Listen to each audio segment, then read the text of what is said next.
पछाउने बताउनुहुन्छ?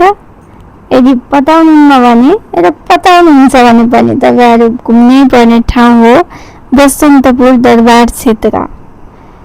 जब तपाईँले यहाँ भ्रमण गर्नुहुन्छ, अवलोकन गर्नुहुन्छ, तपाईँलाई अनुभूति हुन्छ वाउ हामी कति धनी, हाम्रा पुर्खाले कति धेरै मेहनत गरेर कला र संस्कृति बनाएका छन् र त्यो काठमा कुँदिएका बुट्टाहरू अनि ढुङ्गाबाट बनेका मूर्तिहरू, श्रीखण्डको काठबाट बनेका मूर्तिहरू देख्दाखेरि तपाईँलाई यस्तो गौरव फिल हुन्छ र साँच्चीकै धनी छु, हाम्रो पुर्खाले हाम्रो लागि धेरै अमूल्य इतिहास छोडेर गएका छन् भन्ने अनुभूति हुन्छ। आउनुहोस् हामी सँगै हेरौँ बसन्तपुर दरबार क्षेत्र एरिया।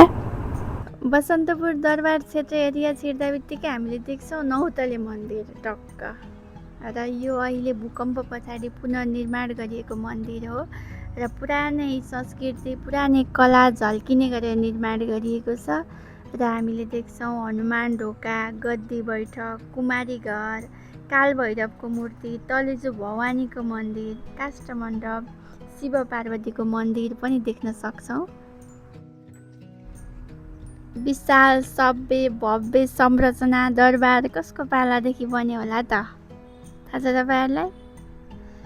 यो संरचना लिच्छवी कालदेखि नै सुरु हुन थालेको हो। यो विकास अस्तित्वमा थियो, पछि मल्लकालमा मुख्य चोक, कुमारी घर, कालभैरव जस्ता सम्पदाहरू बने। शाहकालमा चाहिँ पृथ्वीनारायण शाहले काठमाडौँ विजय गरेपछि त्यहाँ नौतले बसन्तपुर टावर र अन्य गद्दी बैठकहरू स्थापना गर्नुभएको थियो।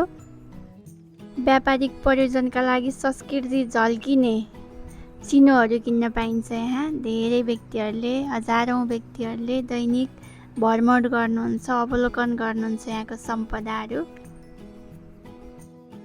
दरबार क्षेत्र भ्रमण गर्न, अवलोकन गर्नका लागि सहज होस् भनेर आजभोलि सवारी साधन निषेध गरिएको छ, जसले गर्दा सहज रूपमा अवलोकन गर्न सकिन्छ। यहाँ विशेष गरी इन्द्र जात्रा, कुमारी जात्रा, शिवरात्रि र महाशिवरात्रिको दिन घुइँचो लाग्छ। इन्द्र जात्रामा लिङ्ग उठाउने र इन्द्रको पूजा गर्ने मुख्य कार्यहरू गरिन्छ र कुमारी जात्रामा जीवित देवी कुमारीको रथ यात्रा बसन्तपुर र आसपासका क्षेत्रमा घुमाइन्छ। कुमारीको दर्शन गर्न, आशीर्वाद लिनका लागि यहाँ घुइँचो लाग्छ। देशको प्रमुख पदमा रहेका प्रमुख व्यक्तिहरू पनि यहाँ हुनुहुन्छ। झ्यालबाट शिव पार्वतीले हामीले अवलोकन गरिरहेको दुई तले शिव मन्दिर पनि हामी देख्न सक्छौँ, जुन 18औं शताब्दीमा राजा रणबहादुर शाहले निर्माण गर्नुभएको थियो। काठमाडौँ, भक्तपुर र ललितपुरमा रहेका दरबारहरू कला र संस्कृतिमा हामीले धेरै समानता पाउँछौँ। यो पहिला एच्छे मल्लको पालामा एउटै थियो, पछि छोराहरू बीच विभाजन भएर प्रतिस्पर्धामा नै कला र संस्कृतिको धेरै विकास भएको इतिहासले बताउँछ।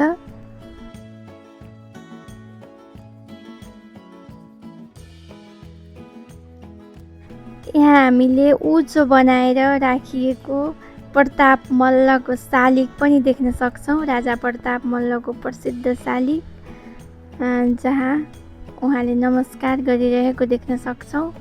र प्रताप मल्लले यसै परिषदमा कालभैरवको मूर्ति स्थापना गर्नुको साथै 15 भाषामा शिलालेख समेत कुट्न लगाएका थिए भन्ने इतिहास छ।